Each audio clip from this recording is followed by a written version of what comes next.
Hello, everyone. Thanks for joining us. We're here today with Dr. Michael R. Fisher, Jr.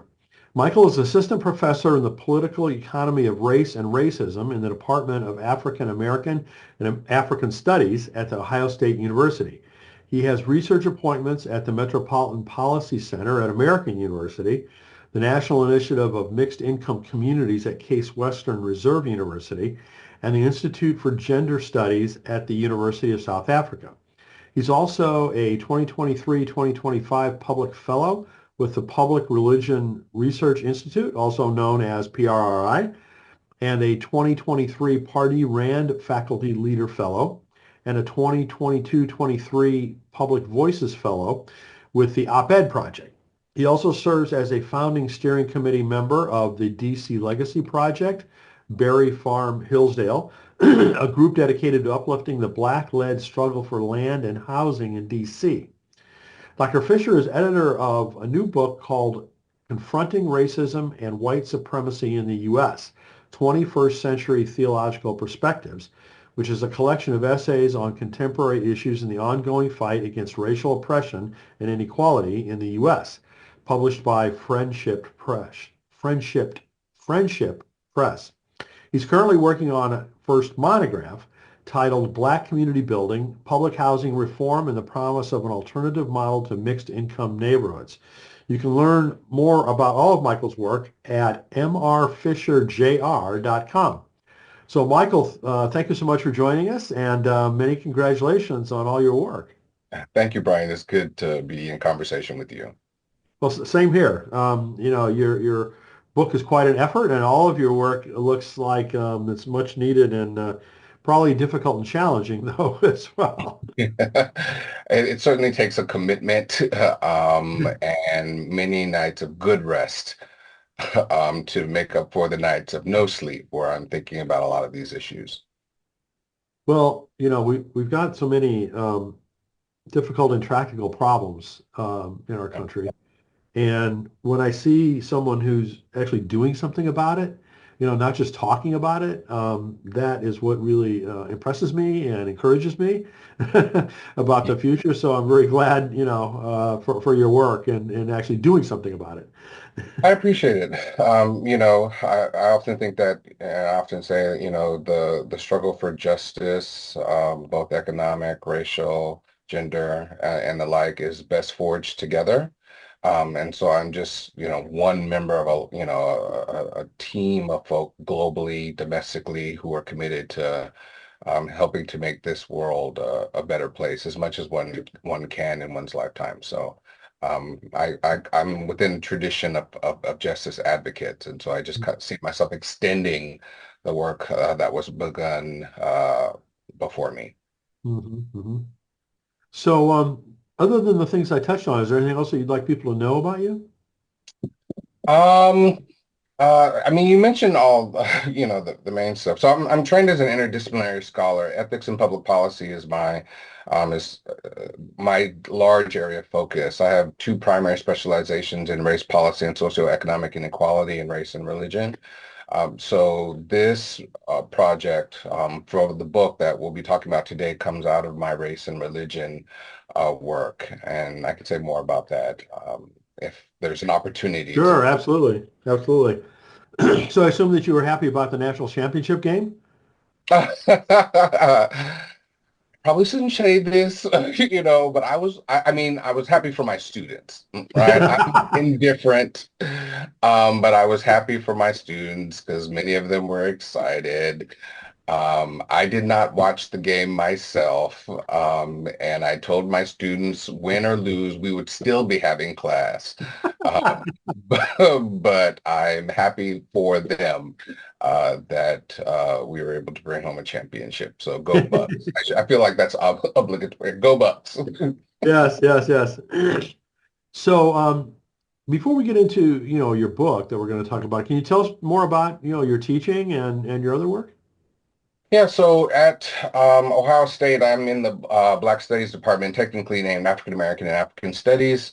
As you mentioned, my line is in the political economy of race and racism.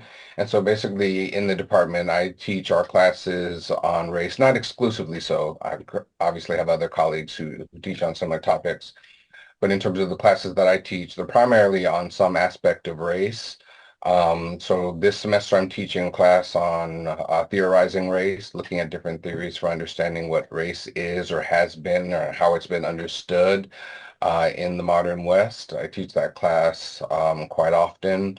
I teach a class on race and public policy, which comes out of my own areas of expertise, looking at the intersections of race and primarily federal public policy, looking at how race shapes public policy and the like, and what we can do to kind of use public policy or to promote public policy that really addresses racial inequality and the like.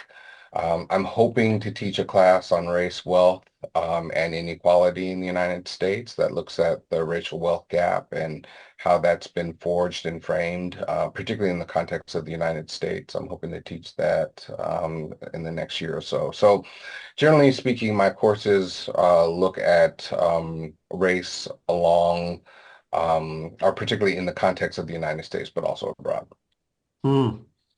So, how much of your course material has changed since the last election? Yeah. Well, it's funny you say that because I revised the syllabus for this current semester just at the end of December. But given what we had talked about, because I taught this course last autumn semester, and so given what we were talking about last autumn semester, I thought that, we could kind of continue the themes in the conversation because I think a lot of it, I mean, all of it really is still relevant, but particularly some of the political events that we explore were, extended in this semester given the change in administration. So, um, it's timely. It's timely. Of course, like any course on race, I think, is timely, given that it's something that is always, we are shaped by it, the idea of race, whether we want to acknowledge it or not. And so I think conversations about race are important, even as people are pushing against racial inequality and what they see as kind of, or what they understand to be kind of, reverse racism or something like it. Mm-hmm. No, I mean, it's, as you said, I mean, it's been an important and needed conversation for centuries. But I'm perceiving that things are getting worse before they get better at this point. We're in for a long few years. So, like gird your loins. I think, I mean, the writing has been on the wall for quite some time. So I think nothing that's happening in our contemporary moment should be a surprise to anyone who is paying any attention to what's been happening in the public discourse over the last several years. Yeah, yeah, true. Unfortunately. Well, anyway, let's get to the book. As I mentioned, the title is Confronting Racism and White Supremacy in the U.S., 21st Century Theological Perspectives. So what led you to pull together that book? So I want to start by saying like this is not I don't see this as my book. This is work of the National Council of Churches. This work emerged out of the Faith and Order table on which I sit as a member. And that table is basically a group of scholars of religion, religious leaders, activists, um, staff of the National Council of Churches, all dedicated to engaging in the relevance of religion for the society in which we live. They have a long history of publishing books that stem or go back, at least as far as I'm aware, to the 1980s.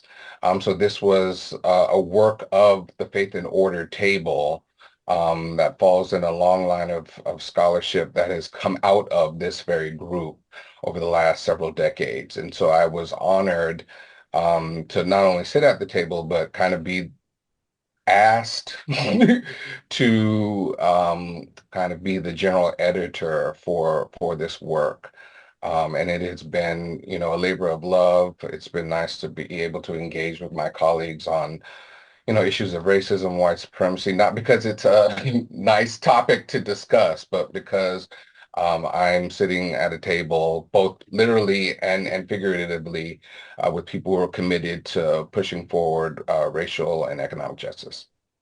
Good, good. How many contributors are there in the book? There are 19, including myself. Okay. And who would you say the book is most intended for? That's a good question. So we wrote this book for religious communities. It was written for a general audience. So we often had conversations as we were, putting together the structure, talking about the structure, and as I was encouraging our contributors to think about, the general public, right? But it's not just anyone in the general public. It's for people who have some sort of religious affiliation, who are interested in the role of religion.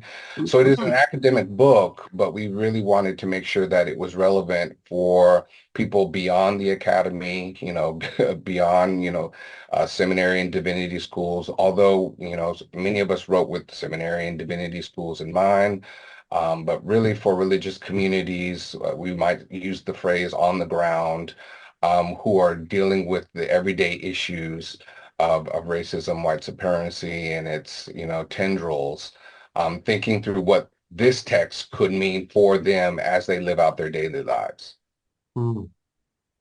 Well, I know you can't go through all 19 of the contributors, but could you give some examples of, some either the types of folks or Yes, specific? so this is it's going to give me a little, but I'm trying not to get in trouble, right? So, I understand. I understand. Like, starting, who's your favorite but I'll say, child? so there are 19 contributors, um, uh, you know, of people who span the gamut in terms of how they were trained. We've got biblical scholars, we've got theologians, we've got ethicists, we've got religious practitioners. So there are people in this volume, like Tony, um, who's the Associate General Secretary of the National Council of Churches. He's got a chapter in there. We've got Keith, who's also on staff at the National Council of Churches, who's got a chapter in there.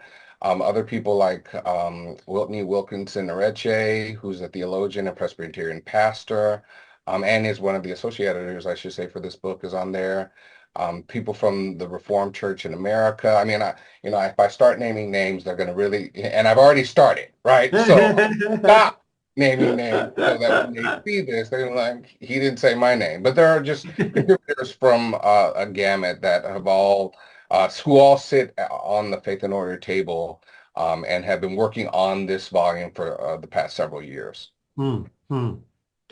So the book's description says that it offers constructive theological reflection for resisting racism and white supremacy. So would you say it is more about analysis of the problem or more about what do we do about it? I would say both. I think there are essays that provide insightful analyses of racism and white supremacy, and then essays that talk about like what can be done. Um, and then there are essays that kind of do both. So, for example, I am going to name at least one contributor. I might name a couple others in relationship to their chapter, right? Because I see it as an opportunity to feature some of the work that's in the book. So, for example, Tony Shavala Smith has a chapter entitled Racism and the Moral Logic of Incarnation, where he examines in detail why racism has consistently found a home in Christian churches. Hmm, And there in his essay, he argues that the fear of what he calls the other, in other with scare quotes, has nurtured in churches a refusal to embrace what he sees as the moral logic of the doctrine of incarnation that affirms the shared humanity of all people. And so for Tony, reclaiming the doctrine of incarnation is the foundation for an anti-racist orientation that resists racist structures in the world. And so what he's doing there is to say, racism has found a home in the Christian church, and there are reasons for this. And he provides some analysis for this, and then says, by embracing the doctrine of incarnation, here's how we can move towards what he is framing as anti-racist work to stamp out racism. So I think it's both analysis and, well, after an analysis, how can we act on this? hmm. Good, good. I'd like to read from a couple of the endorsements for the book. This one is from Karen Georgia Thompson, CEO of the United Church of Christ Common Service Corporation, who says, this book is timely and calls the church once again to being an active participant in the eradication of racism. So I agree with that. However, in the United States, the church has been shrinking for decades, and it's not at all clear to me that a significant part of it really reflects what Jesus taught us. So do you think it's realistic for us to depend on the church to turn around the strength that we see of greed and racism in this time? Well, I'll say that I think in the U.S. context, there have always been churches, religious communities that have engaged in pushing against forces of racism, white supremacy, fighting for justice, right? That there have been different pockets. Not to say that the church universal, has always done this, but if you are in traditions that, for example, value the social gospel, right? What is the meaning of the gospel of Jesus to the world, right? To the social world. If you come out of Black liberationist traditions that have always been fighting for racial justice, the liberation of oppressed people in the U.S. and abroad, then if you're familiar with this type of history, then you know that there are several traditions within the larger Christian camp of churches or religious communities that have been using their voice in the public sphere and putting, their hand on the plow to kind of try to furrow through and to disentangle a society from its racist structures. And so I say all that to say that I think that there is a significant tradition, religious tradition in the United States of religious communities who are fighting against racism, who have been fighting for generations against racism and white supremacy, and trying to imagine that a different world, right? In the United Church of Christ, one of the taglines is "Another world is possible," and the United Church of Christ is, I think, one of those uh, denominations within the Christian tradition that has tried to and has put a lot of effort into trying to think about and forging a different path, right? That respects and honors the human dignity of every single person. So while they're not, universal, well, this is not a universal pact, and I think the rise of Christian nationalism is an example of, an alternative Yes, unfortunately. approach to religion. I do think that there are definitely religious traditions within the Christian camp and churches and the like that have been really trying to forge forward with racial and social justice. No, no question about that. And I don't mean to diminish that at all. And I mean, thank goodness for that. Yeah. It just seems like we're not winning. Yeah. It seems like the tide, is going in Yes. the opposite direction. And, I just have this feeling that we need to focus outside the church, not only within the church, let me put it that way, Hmm. in terms of the change that needs to take place. Yeah. I mean, here I'll, maybe perhaps maybe clichely quote King, where he talks about the moral arc of the universe is long, but it bends towards justice. I mean, I think history, particularly U.S. history, is replete with examples of, progress forward and then kind of retrenchment. Yeah, yeah, that's More absolutely true. progress forward and then retrenchment. I think that, the racial um, the racial outrage, the racial unrest, we'll call it, of 2020 provided an opportunity to kind of move forward, it would seem, with some of uh, the racial justice agenda in terms of having people think through what it means to be a more justice and inclusive, just and inclusive society. I think in our current moment, people might see this moment, and I would certainly agree as a time of retrenchment, or we've made some progress and now we seem to be going back in the opposite direction. And I think that the struggle for justice, the fight for justice, the fight for equality, the fight for racial equality, there are just moments like that. But I think what it is, Mhm. on us is to, continue to forge a path forward, and not be boggled down by our contemporary moment, but recognize that, if we are to give up, then there will be no more pressing forward, right? And so I think that we Mhm, have to just mhm. kind of keep our eyes on the prize, which is really cliche. And I mean, there are a lot of bad things that are happening currently, and similar to several years ago, people's lives are being uprooted. But I think that should be the driving force for us Yeah, to absolutely. really push forward. Amen. So here's another endorsement. This one was from Christoph D. Ringer, author of Necropolitics. I'm probably not pronouncing that correctly. The Religious Necropolitan. Crisis of Mass Incarceration in America, who says congregations and faith leaders will find enduring spiritual wisdom, innovative theological insights, and urgent social analysis to respond to the fierce urgency of now. Can you share with us what you see as some examples of wisdom and insight in particular out of the book? Yes, I can. This is again going to be an opportunity to feature some of the contributions. So Lloyd and Martell has an essay in the anthology entitled The Viral Nature of Racism and Emergent Disease, which is actually the essay subtitle.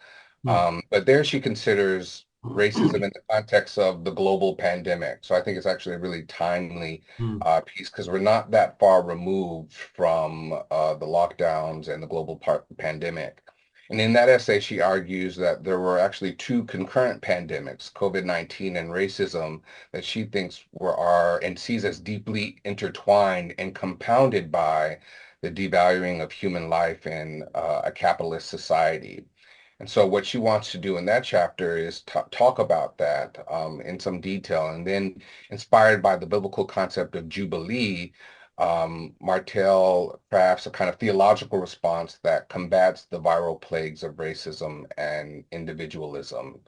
And so I think that's an essay that readers might find useful in terms of thinking through particularly racism in the context of something else that was also led to the death of many, and in many cases, unnecessarily so, right? Mhm.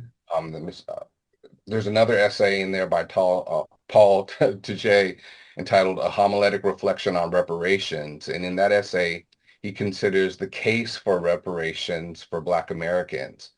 And what he wants to do there is reflecting on the story of Zacchaeus in Luke 19, I think, um, as a biblical narrative that addresses systemic injustice by restoring resources to the oppressed. There, Paul argues that there is more at stake concerning reparations than just money. And so he wants to think through reparations by juxtaposing it with the Korean-Japanese reparations Mhm. struggle to the ongoing fight for reparatory justice for Black Americans, right? And so those who are interested in the case for reparations and thinking about what reparations can be and how perhaps the biblical text might be useful for thinking through that might find that contribution useful in their own thinking. Hmm. Hmm. Good. So overall, what would you say that you'd like readers to most likely take away from the book?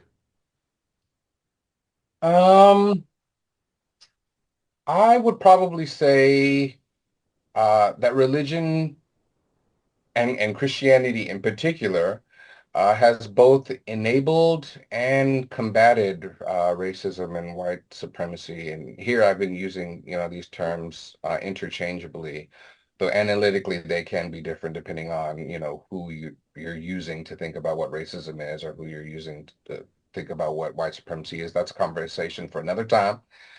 But the point I want to make here is that religion has been used to both buttress, to advance racist and then white supremacist memes. And it also has been used to combat, to resist, and to push back against those forces, right? And so it's not a kind of um, universally good force or universally bad force. It is in large part been a mixed bag, so to speak. And so if we think about, the ways it's advanced, um, racism, white supremacy, we can talk about Christian nationalism, white Christian nationalism. And there are several scholars who've written eloquently about the threat of white Christian nationalism to democracy. You mentioned the Public Religion Research Institute that provides research on what Christian nationalism is, how to talk about it, what it consists of. Again, I could talk about that, but that's another lecture for another time. Um, and so there are these entities that are studying what Christian nationalism is, and all seem to point to um, the threat that it poses, both to democracy, to our society, and the like, right? And so, in the chapter that I contributed, one of the chapters I contributed, I talk about it being a kind of contemporary manifestation of white supremacy, and that it should be resisted. And others in the volume also talk about how white Christian nationalism must be resisted. Right. So that would be an example of religion being used to advance racism, white supremacy. But of course, there is a tradition of social justice fighting against white supremacists and racist forces. And so what we must do as we think about religion is to recognize that it has both been a force for good and a force for ill. And so what Mhm. we're trying to push in the anthology is to think about the role that religion can and must play in pushing forward a more just and equal society. Good, good. So, I mentioned earlier you're also working on a new book titled Black Community Building, Public Housing Reform and the Promise of an Alternative Model to Mixed Income Neighborhoods. So, can you tell us about that book? Sure. I'm laughing because the title of that book has changed so many times, so the when it's finally out, I'm sure I know the title will be different, but that book is basically an assessment of public housing reform in the U.S. So, for those who are not familiar with public housing reform, it's basically the effort to transform public housing properties in the U.S. to into mixed income communities. And this has largely been done in high poverty neighborhoods that have been disproportionately in Black communities, right? And so what I'm doing in that work is evaluating the longitudinal impact of public housing reform for Black communities, arguing that this policy that several $billions has been invested in at the federal level has basically been the catalyst for the demise of Mm, vulnerable Black communities in U.S. mm, cities across the country. And so wow. I'm providing a kind of a longitudinal analysis of that impact and situating it within a larger history of kind of Black death. And I'm talking death, I'm using the word death here, both literal and metaphorically. And so I'm really basically trying to push for alternative ways of redeveloping these vulnerable communities. So that work, which I've been working on for several years, it's like, you know, it just never ends. That work, I'm hoping to actually finish the book this year, a solid draft at the very least, because it's actually due to the press next summer. And so if Okay, the editor good. is watching this and listening, I'm working on it. And we'll get it Good. Well, hopefully keep soon. us, is that going to be primarily an academic book or a trade book? Yeah, so it's under contract with Georgetown University Press. So Okay. it is a primary academic work, and it's going to be situated between two general fields, Black studies and urban studies. And so both fields disciplines, depending on, how you understand Black studies and urban Hmm. studies. Well, it sounds interesting, even if it is academic intended. Well, I'm writing it for, the question, it is an academic book, but I am aiming it for, people who are non-specialists, because I think I want it to have an actual impact on Good, people's, not that for it to just be an academic exercise. But I'm actually trying to make a difference in the lives of the people who I'm writing about. So good, it's good, important good. that it's Well, keep us accessible. posted so we can talk about that when the time is right. Definitely. Well, Michael, thanks so much, for joining us, and congratulations again on this and all of your work. It's much needed, and I appreciate it, and I'm sure many people do. Thank you so much. I want to say thanks and appreciation to the National Council of Churches and the Faith and Order Table and all of my colleagues who helped to make this work possible. It would not have been possible without the work of every contributor, without the work of the associate editors, Whitney Wilkinson, Areche, and Don Thorson, and just everyone involved. So um, I, in certain traditions as I am because we are, and certainly this book was a team effort. And so I'm just grateful that it's out in the world and hopefully it's making a difference. Yes, absolutely. So again, the name of the book is Confronting Racism and White Supremacy in the U.S., 21st Century Theological Perspectives. Please go to Michael's website. It's mrfisherjr.com. So mrfisherjr.com. Michael, thanks again and best wishes. Thank you so much, Brian, for the conversation.